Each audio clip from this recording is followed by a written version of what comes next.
Hello student, मैं साजिदा अंसारी आप सबका स्वागत करती हूँ ऑनलाइन स्टडी विद एसएमए। आज की जो हमारी बुक का नाम है वो है एमपीएस 001 अंतर्राष्ट्रीय संबंध सिद्धांत एवं समस्याएं, MA first year IGNOU university. आज का जो हमारा टॉपिक है वो है क्लासिकी उदारवाद का आलोचनात्मक मूल्यांकन कीजिए। ठीक है, आइए देखते हैं। 16वीं 17वीं शताब्दी में उदारवाद का जो स्वरूप उभरकर सामने आया उसे परंपरागत उदारवाद के नाम से जाना जाता है। ठीक है, 16वीं और 17वीं शताब्दी में उदारवाद का जो रूप हमें देखने को मिलता है ना, उसे हम परंपरागत उदारवाद के नाम से जानते हैं। John Locke, Adam Smith, Herbert Spencer, David Ricardo आदि ने परंपरागत उदारवाद के विकास में महत्वपूर्ण भूमिका निभाई। ठीक है, परंपरागत उदारवाद का जो विकास किया वो किसने किया? जॉन लॉक ने किया, एडम स्मिथ ने किया, हर्बर्ट ने किया, स्पेंसर ने किया, डेविड रिकार्डो आदि विद्वानों ने किया। ठीक है, क्लासिकी उदारवाद को अनेक नामों से जाना जाता है। क्लासिकी जो उदारवाद है जो उसे और अनेक बहुत सारे नामों से जाना जाता है। ठीक है, जैसे नकारात्मक उदारवाद, व्यक्तित्व उदारवाद, अहस्तक्षेप उदारवाद, स्वतंत्र बाजार उदारवाद, एकीकृत उदारवाद, पारंपरिक उदारवाद आदि। ठीक है, उसके बहुत सारे नाम हैं, इन सारे नामों से भी उसे जाना जाता है। उदारवाद का ये रूप 17वीं शताब्दी में इंग्लैंड में उभरा। उदारवाद का जो ये रूप है वो कहाँ उभरा था? 17वीं शताब्दी में इंग्लैंड में उभरा था। ये जो उदारवाद है ना, व्यक्ति के अधिकारों की मांग करता है। जो परंपरागत उदारवाद है ये व्यक्ति के अधिकारों की मांग करता है संवैधानिक रूप से, और जो व्यक्ति के जो अधिकार होने चाहिए वो किस रूप में होने चाहिए? संवैधानिक रूप में। और ये व्यक्ति के अधिकार, ये जो पारंपरिक उदारवाद है ये व्यक्ति के अधिकारों तक ही सीमित है। इस दृष्टिकोण के अनुसार राज्य का जो निर्माण है, इस परंपरागत उदारवादियों के अनुसार जो राज्य का जो निर्माण किया है वो सब व्यक्तियों ने मिलकर किया है और व्यक्तिगत लाभ के उद्देश्य से किया है। ठीक है, राज्य एक साधन है, यानी जरिए है। राज्य एक जरिए है जबकि व्यक्ति उसका साध्य है, जबकि व्यक्ति उसका लक्ष्य है। ठीक है, आगे देखते हैं। क्लासिकी उदारवाद के अनुसार राज्य एक आवश्यक बुराई है। क्लासिकी उदारवाद क्या कहते हैं कि राज्य एक आवश्यक बुराई है। राज्य एक बुराई है क्योंकि राज्य व्यक्ति की स्वतंत्रता में कमी या कटौती करता है। क्योंकि राज्य क्या करता है? व्यक्ति की स्वतंत्रता में, उनका ये मानना है राज्य व्यक्ति की स्वतंत्रता में कमी व कटौती करता है, इसलिए वे एक बुराई है। परंतु यदि राज्य नहीं रहेगा तो यदि राज्य नहीं रहेगा तो हम लोग सुरक्षित रह सकते हैं। हम आज जो सुरक्षित राज्य में अपने आप को सुरक्षित मानते हैं वो रह सकते हैं। जो हमारे अधिकारों की जो सुरक्षा हो रही है वो किस लिए हो रही है? वो राज्य तो कर रहा है, लोकतांत्रिक तो कर रहा है। परंतु यदि राज्य नहीं रहेगा तो लोग एक दूसरे को सताने लगेंगे, धोखा देंगे और उनके जीवन और संपत्ति की कोई सुरक्षा नहीं रहेगी। इस दृष्टि से देखा जाए तो राज्य जरूरी है। ठीक है, इन सारी दृष्टि से देखा जाए तो सुरक्षा की दृष्टि से, हमारी संपत्ति की, जीवन की, इन सब की सुरक्षा की दृष्टि से अगर जो देखा जाए तो राज्य हमारे लिए बहुत ज़रूरी है। क्लासिकी उदारवाद एक राजनीतिक विचारधारा। क्लासिकी उदारवाद क्या है? एक राजनीतिक विचारधारा है और उदारवाद की एक शाखा है। और उदारवाद की क्या है? ये एक शाखा है, टहनी है। शाखा मतलब टहनी एक। ठीक है, जो आर्थिक स्वतंत्रता पर जोर देती है। जो क्या है? आर्थिक स्वतंत्रता पर जोर देती है। आर्थिक रूप से लोग मजबूत होने चाहिए, आर्थिक रूप से वो आत्मनिर्भर होना चाहिए और कानूनी तौर पर वह नागरिक की स्वतंत्रता की बात करती है। आर्थिक रूप से स्वतंत्र होने चाहिए मतलब वो कहीं भी जाके अपना व्यवसाय करना चाहिए, मुक्त बाजार की वो बात करते हैं। और दूसरी क्या है कि वो कानूनी तौर पर उन्हें नागरिक की स्वतंत्रता होनी चाहिए। ठीक है, उन्हें स्वतंत्रता होनी चाहिए कानूनी रूप से। कोई उनकी स्वतंत्रता का हनन ना करे, कानूनी रूप से उन्हें स्वतंत्रता का अधिकार होना चाहिए। आर्थिक उदारवाद से संबंधित ये है कि 19वीं शताब्दी में विकसित हुई, जब यूरोप में उत्तरी अमेरिका औद्योगिक क्रांति की प्रक्रिया का शुरू हुई है। ठीक है, आर्थिक उदारवाद की जो शुरुआत हुई है ना वो कैसे हुई है? 19वीं शताब्दी में हुई है, जब यूरोप और उत्तरी अमेरिका में औद्योगिकरण की क्रांति की शुरुआत हुई थी। आर्थिक उदारवाद की कब शुरुआत हुई है? 19वीं शताब्दी में, जब यूरोप और उत्तरी अमेरिका में औद्योगिकरण की क्रांति की प्रक्रिया शुरू हुई थी। क्लासिकी उदारवाद एक अवधारणा ना होकर मस्तिष्क की एक सोच है। ठीक है, क्लासिकी उदारवाद एक अवधारणा ना होकर, एक विचारधारा ना होकर मस्तिष्क की एक सोच है उदारवाद जो है जीवन के प्रति एक दृष्टिकोण है, जीवन के प्रति एक दृष्टिकोण, एक नज़रिया है। क्लासिकी उदारवाद की प्रमुख विशेषता ये है कि मनुष्य की स्वतंत्रता में किसी भी प्रकार का हस्तक्षेप नहीं होना चाहिए। उदारवाद की जो प्रमुख विशेषता है वो ये है कि मनुष्य की स्वतंत्रता में किसी भी प्रकार का हस्तक्षेप नहीं होना चाहिए। ये चर्च की निरंकुशता के विरोध में जन्मा है, ठीक है। ये जो इसका जो जन्म हुआ है वो चर्च की निरंकुशता के विरोध से हुआ है, ठीक है।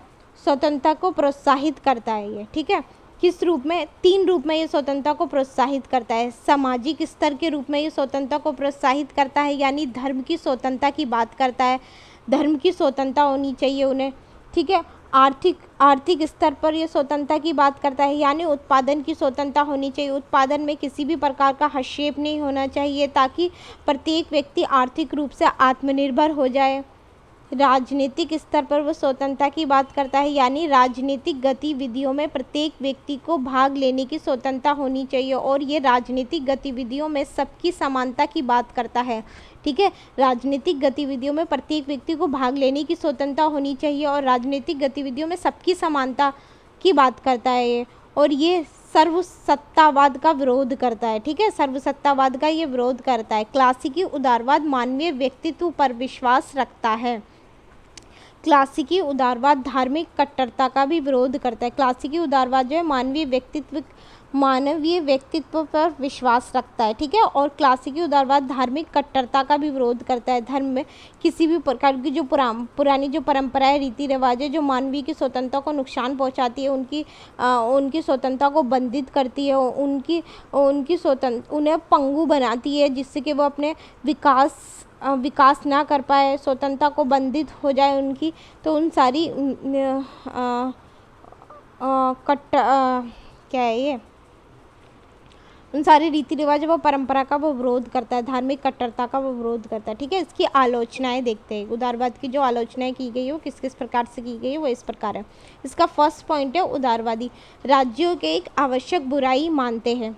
उदारवाद क्या है? राज्य को एक आवश्यक बुराई मानते हैं कि राज्य बुरा है, ठीक है। राज्य क्यों बुरा है? वो क्योंकि वो व्यक्ति की स्वतंत्रता में कमी करता है, कटौती करता है, वो इसलिए वो बुरा है। लेकिन वास्तव में ऐसा थोड़ा है, वास्तव में ये विचार एक भ्रम है, क्योंकि राज्य की उत्पत्ति मानव जीवन की आवश्यकताओं से हुई है, क्योंकि राज्य की उत्पत्ति मानव जीवन की आवश्यकताओं से हुई है ना, इसलिए ये गलत है ये सोच उनकी।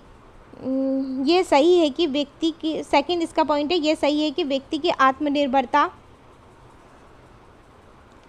आवश्यक है, व्यक्ति की आत्मनिर्भर होना चाहिए, लेकिन इसका अर्थ ये नहीं कि राज्य का कार्यक्षेत्र अत्यधिक सीमित हो जाए, लेकिन जो राज्य का जो कार्यक्षेत्र है वो बहुत सीमित हो जाए। इसका अर्थ ये नहीं, व्यक्ति को आत्मनिर्भर होना चाहिए, बहुत अच्छी बात है, लेकिन इसका अर्थ बिल्कुल भी ये नहीं है कि व्यक्ति का कार्यक्षेत्र अत्यधिक सीमित हो जाए, कम हो जाए। आज की परिस्थिति इतनी भयावह है कि व्यक्ति अकेले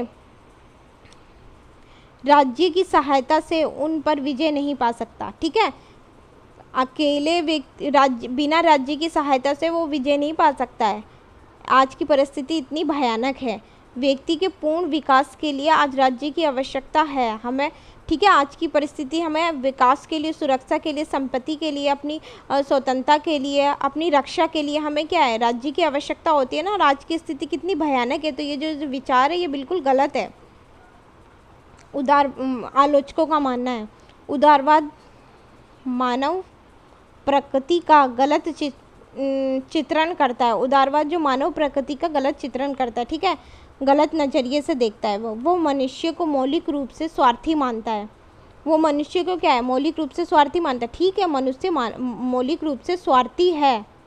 यह आलोचना उचित इसलिए नहीं है क्योंकि मनुष्य स्वार्थ और परमार्थ दोनों भावनाएं, मनुष्य में स्वार्थ की और परमार्थ की दोनों की भावनाएं पाई जाती है।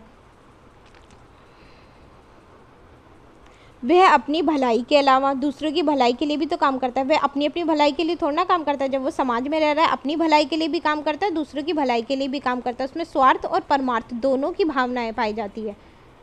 तो सिर्फ स्वार्थी मानव को बताना है, ये उनकी गलत बात है, इसलिए उन्होंने, आलोचकों ने इस बात की आलोचना की है। उदारवाद की ये मान्यता मिथ्यापूर्ण है कि मनुष्य अपना हित भली भांति समझता है, ठीक है। उनकी ये जो मान्यता है वो गलत मानते हैं इस बात को कि मनुष्य अपना हित भली भांति समझता है। कुछ व्यक्तियों के संबंध में ये बात सही है कि हाँ ठीक है वो अपना भली भांति समझता है, लेकिन अधिकांश व्यक्तियों के संबंध में ये सही नहीं है। ठीक है, कुछ व्यक्तियों के लिए हाँ ठीक है, अधिकांश के लिए ये ठीक नहीं है। उदारवादियों की धारणा भी गलत है कि राज्य के कार्यकलाप में विस्तार हो उदारवादियों की धारणा भी गलत है कि राज्य के कार्यकलाप में विस्तार हो जाने से स्वाधीनता नष्ट होती है। उदारवादियों का क्या कहना है कि राज्य के कार्यकलाप में अगर जो विस्तार होएगा तो उनकी जो स्वाधीनता है वो नष्ट हो जाएगी तथा सामान्य कल्याण में राज्य के हस्तक्षेप का परिणाम स्वतंत्रता का अपहरण होता है। उसका क्या कहता है, सामान्य कल्याण में राज्य के हस्तक्षेप, राज्य अगर जो उसमें हस्तक्षेप कर रहा है तो उसकी स्वतंत्रता का अपहरण होएगा, उसकी स्वतंत्रता नष्ट हो जाएगी। ये धारणा उनकी गलत है, ऐसा नहीं है। उदारवादियों का प्रमुख आधार स्वतंत्र प्रतियोगिता है। ठीक है, उदारवादियों का एक प्रमुख आधार क्या है, स्वतंत्र प्रतियोगिता है। लेकिन आलोचकों की राय में स्वतंत्र प्रतियोगिता केवल बलवानों के लिए लाभ के लिए, जो स्वतंत्र प्रतियोगिता है ना वो सिर्फ केवल बलवानों को लाभ पहुंचा रही है, दुर्बलों को नहीं पहुंचा रही है। समाज में दासता, भूख, अस्वस्थता तथा योग्यता स्वतंत्र प्रतियोगिता के ही परिणाम है। ठीक है, स्वतंत्र प्रतियोगिता के ही तो परिणाम है कि समाज में ये सारी चीज़ें भी देखने को मिल रही है। भूखमरी, दासता, बेरोजगारी, दासता, अस्वस्थता, योग्यता, ये सारी स्वतंत्र प्रतियोगिता के राज में भी तो ये सारी चीज़ें देखने को मिल रही है, तो ये गलत है। जहाँ तक ये सिर्फ केवल किस लोगों को लाभ पहुँचा रही है, जो बलवान है उन लोगों को लाभ पहुँचा रही है। जहाँ स्वतंत्र प्रतियोगिता, जहाँ तक योग्यता की विजय का प्रश्न है, ये एक भ्रामिक अमानवीय धारणा है। ठीक है, जहाँ तक योग्यता की विजय की बात है तो भ्रामिक अमानवीय धारणा है। आलोचकों का ये मानना है ये सिद्धांत निम्न कोटि जो निचली कोटि के जो जीव हो उनके लिए तो सही है। सृष्टि के जो सर्वश्रेष्ठम प्रणाली है मनुष्य है, उन पर ये लागू नहीं हो सकता। ठीक है, निम्न कोटि के जो लोग हैं उनके लिए तो ये ठीक है, परंतु सृष्टि के सर्वश्रेष्ठ जो प्रणाली है मनुष्य, उन पर ये लागू नहीं होता है। एक अन्य आलोचना इस आधार पर भी की गई है कि आज लोकतंत्र की उन्नति के चलते उदारवाद के व्यक्तिवादी रूप की आवश्यकता लगभग समाप्त हो गई है। ठीक है, एक दूसरा, और इसकी आलोचना इस रूप से भी की जा सकती है कि आज लोकतंत्र की कितनी उन्नति हो रही है ना, उन्नति के चलते उदारवाद के व्यक्तिवादी जो रूप है उसकी आवश्यकता लगभग समाप्त हो गई। जो व्यक्तिवाद की बात करता है ना उसकी आवश्यकता समाप्त हो गई लोकतंत्र की उन्नति को देखते हुए। और लोकतंत्र की सफलता के लिए स्थानीय शासन तथा नगरीकरण का प्रमुख शर्त है। तो ये जो व्यक्तिवादी की जो बात करता है वो अब सार्थक नहीं रही है। इसका 9 पॉइंट है अस्पष्ट धारणा। उदारवादियों की आलोचना इस आधार पर भी की जाती है कि ये एक स्पष्ट विचारधारा नहीं है, इसका जो रूप है वो स्पष्ट नहीं है, इसकी कोई निश्चित परिभाषा नहीं दी जा सकती और ना ही इसके सिद्धांतों पर सभी उदारवादियों सहमत है। जो उसके जो इसके विचारक है वो भी आपस में इस बातों बहुत सारे, और ना ही इसके सिद्धांतों पर सभी उदारवादी सहमत है। सभी जो इसके उदारवादी है खुद इसके सिद्धांतों पर सहमत नहीं है, तो ये एक अस्पष्ट धारणा है। ठीक है, इसकी कोई निश्चित परिभाषा नहीं है। आज का हमारा टॉपिक यहीं समाप्त होता है। अगर आपको मेरी वीडियो अच्छी लगी तो please like, share and subscribe.